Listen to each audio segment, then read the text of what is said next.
Hi everyone, it's Catherine. Welcome to my channel, Read Journal Love. And today I thought I would share with you what I am thinking about reading in the month of April. I had a great March despite this horrible fibromyalgia flare that I have been in.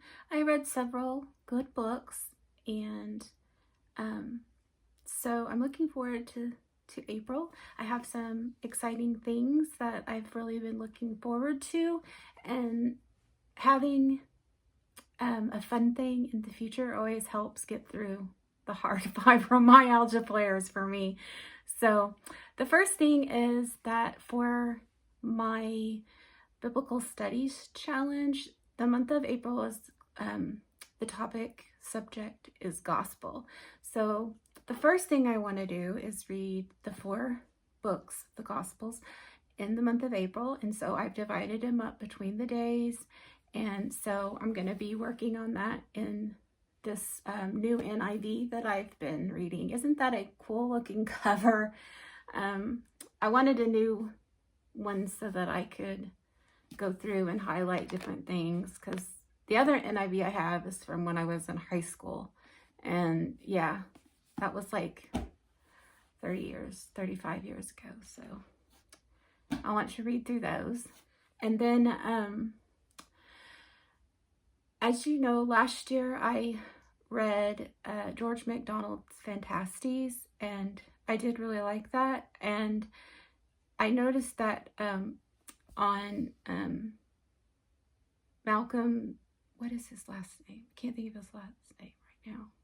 Mind blank. Fibrofog. On his channel, I'll put it below. If you are a subscriber, he's reading through Phantastes. He just started, and since I've already read that, I still want to listen to him read it because he's offering a lot of commentary. But I thought I would read a little bit more on this little pocket book I got at the antique store, which is a bunch of George MacDonald stuff. So in honor, I might read a couple of these little poems or excerpts from this little book. And then I also thought I would want to take part in Chantel's Anne of Green Gables yearly thing. So this month for that, we're supposed to be reading the Anne of Wendy Poplar. And so I have the book, and I really enjoyed the first 3.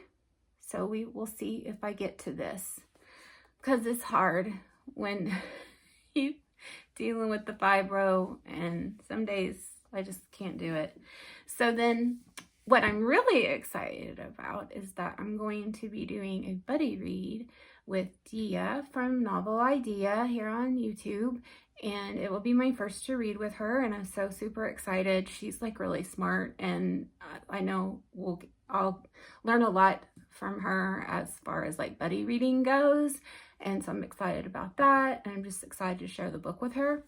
But it is called The Shepherd of the Hills by Harold Bell Wright. When I was little, I know we went to see this in Branson. And because we used to go to Branson a lot, because it's kind of somewhat close to where I live, you know. And I remember going to this play because they have like an outdoor play of it or whatever. And so I remember that as a kid, like elementary maybe. And then this book, this one, I ordered this one from eBay because this one is the one that sat on the shelf, the bookshelf of the house for like ever. And I always wanted to read it because I remembered seeing the play, but then I'm like, oh, Shepherd of the Hill. You know, I was a young person, teenager, you know, middle school. This is not what I was reading, right? So I'm excited about this. It was written in 1907, I think. So it is classic, really. Yeah, 1907.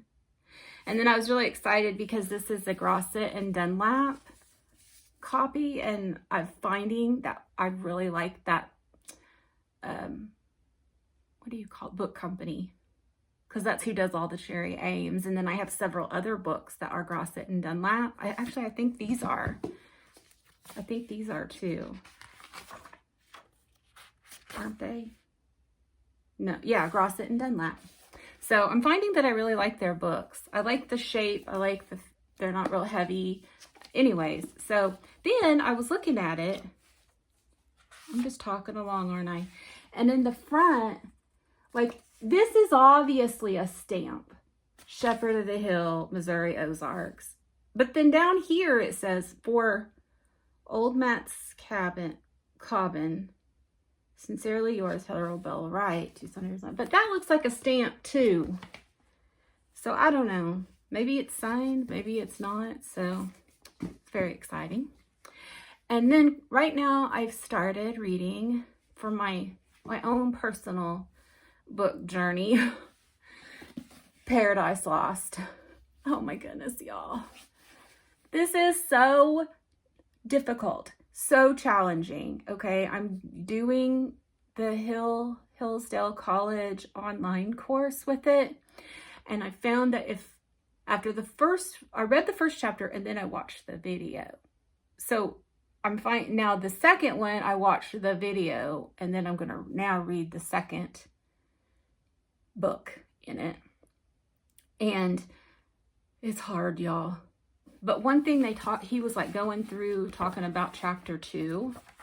And let me just say a quote that I liked, I highlighted here from book 1. The mind is its own place and in itself can make a heaven of hell or a hell of heaven. I liked that one. But it's been kind of unsettling for me because you're starting with basically the fall of Satan being thrown out of heaven and him deciding he wants revenge. He starting creating what they call pandemonium, which I learned is a word that John Milton created for this. Pandemonium is what is hell. And so he created that word, and then we just kind of use it fluently now or whatever. Okay, so in the second book, the guy is talking, he's like going through telling you like kind of an outline basically. So there are like 3 advisors that are telling Satan how he thinks he should best take revenge, right? And so there's Moloch, Belial, and Mammon, okay? Well, as he's saying that, I'm thinking, 3 advisors, what does that sound like? Job. So I told my husband, I said, hey, what do you think about that? And of course, my husband reminds me, this is not the Bible, Catherine. I was like, I know. I'm just trying to, Milton is obviously trying to write a spiritual epic with reflections from the Bible. So I don't know. But then after those 3 give their advice, then the Beelzebub, who is like the second-hand man to Satan, comes in. So he's been like sitting off, right? And then he comes in as the 4th advice. And I was like, well, that kind of blows my thought of the 3 of Job or whatever. But then my husband reminded me, well, there was that 4th guy. And I was like, oh yeah, his name started with like an A, right? I can't remember. I should have looked it up before I started taping. But there was that 4th guy. And so maybe that has something to do with it. Anyway, so I'm taking my notes. Pray for me as I go through this because, like I said, it's unsettling and it's really hard. It makes me feel really stupid. So that's all I can do. I can't do much more than this. I mean, this is going to be a lot. This I'm very much looking forward to. And this one. Thank you so much for watching, and let me know what you plan on reading if you're participating and going along with me in my spiritual biblical studies challenge for gospel. Let me know below what you plan on reading. Okay, bye.